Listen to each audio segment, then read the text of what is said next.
Hey, welcome to my channel Mount Editing. Here are some examples before and after videos.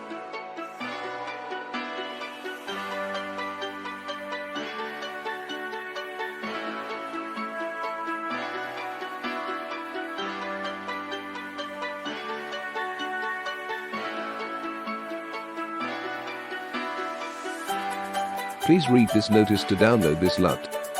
And don't forget to like, comment and subscribe my channel.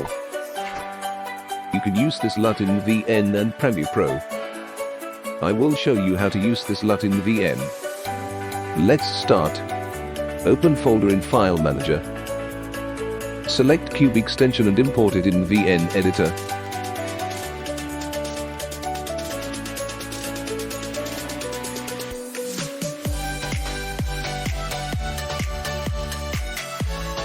Open VN and select New Project.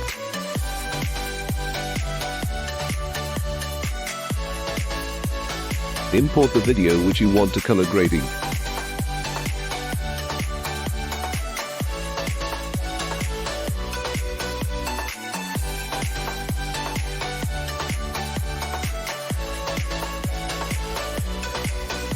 Filters option and just apply filter on video.